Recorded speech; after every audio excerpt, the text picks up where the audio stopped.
ലോകരക്ഷകനായ യേശുവിൻ്റെ തിരുപ്പിറവിയെ കൊണ്ടാടുന്ന ഒരു സമയമാണല്ലോ Christmas time. തിരുജനനത്തോട് ബന്ധപ്പെട്ട പല വ്യക്തികളെയും നമുക്ക് ബൈബിളിൽ കാണുവാൻ സാധിക്കും. മാതാവായ മറിയം, മാർട്ടിടയർ, ശിമയോൻ, ഹന്ന, വിദ്വാൻമാർ, അങ്ങനെ പലരും. അവസാനമായി ഞാൻ പറഞ്ഞ വിദ്വാൻമാരെയും നക്ഷത്രത്തെയും പറ്റി അല്പമായി ചിന്തിപ്പാനായി ഞാൻ ആഗ്രഹിക്കുന്നു.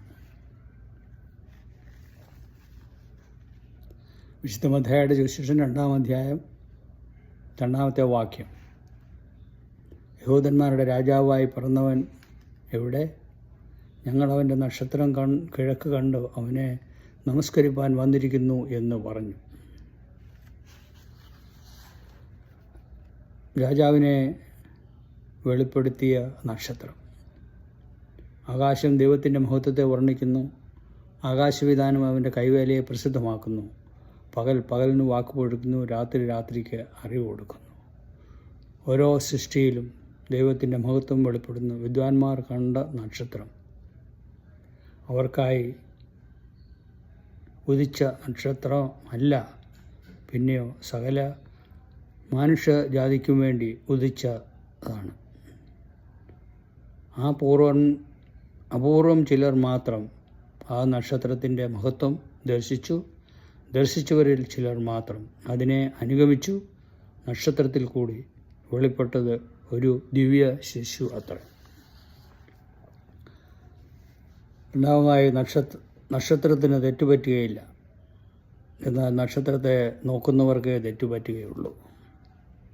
നമ്മുടെ ജീവിതത്തിൽ വന്നു ഭവിക്കുന്ന തെറ്റ് നമ്മുടെ നോട്ടം തെറ്റുന്നതിൽ നിന്ന് ഉളവാകുന്നതത്രേ. ദൈവത്തിൻ്റെ സൃഷ്ടിക്കോ സ്നേഹത്തിനോ കരുതലിനോ ഒരു നാളും ഒരു കുറവും വരികയില്ല.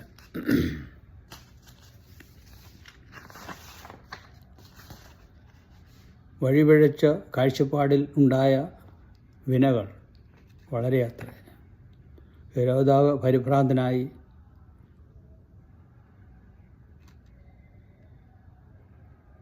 രാജകുടുംബം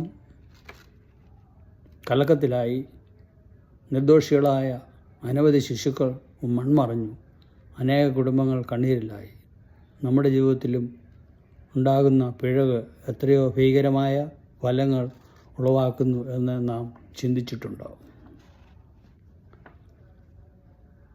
മൂന്നാമതായി, വഴിതെറ്റിയാലും വീണ്ടും അടുത്ത് ചെല്ലുന്നവരെ ഈ നക്ഷത്രം കൈവിടുകയില്ല.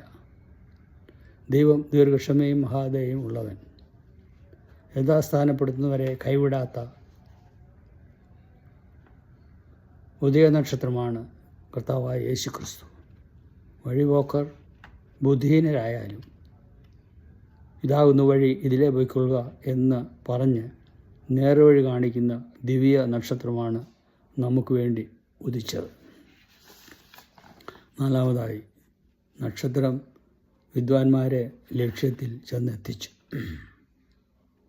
എല്ലായിടത്തും എല്ലാവരും മാനസാന്തരപ്പെടുവാൻ ദൈവം മനുഷ്യരോട് കൽപ്പിക്കുന്നു. ഈ നക്ഷത്രം വിദ്വാൻമാർ കാണാൻ കൊതിച്ച ശിശുവിനെയും, ശിശുവിൽ കൂടി ഒരു രാജാവിനെയും, രാജാവിൽ കൂടി ഒരു പ്രവാചകനെയും, പ്രവാചകനിൽ കൂടി ഒരു പുരോഹിതനെയും വെളിപ്പെടുത്തി കൊടുത്ത ഒരു ദിവ്യ നക്ഷത്രമായിരുന്നു. അവർ ആ ശിശുവിൻ്റെ തൃപ്പാദത്തിൽ പൊന്നും മൂരും കുന്തിരക്കവും കാഴ്ചവെച്ചു.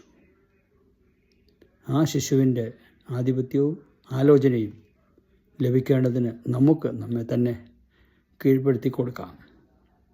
അതിന് ദൈവത്തിൻ്റെ പരിശുദ്ധാത്മാവ് നമ്മെ സഹായിക്കുമാറാകട്ടെ എന്നുള്ള പ്രാർത്ഥനയോടുകൂടി ഞാൻ എൻ്റെ വാക്കുകളെ ചുരുക്കുന്നു. ദൈവം നമ്മെ അനുഗ്രഹിക്കട്ടെ.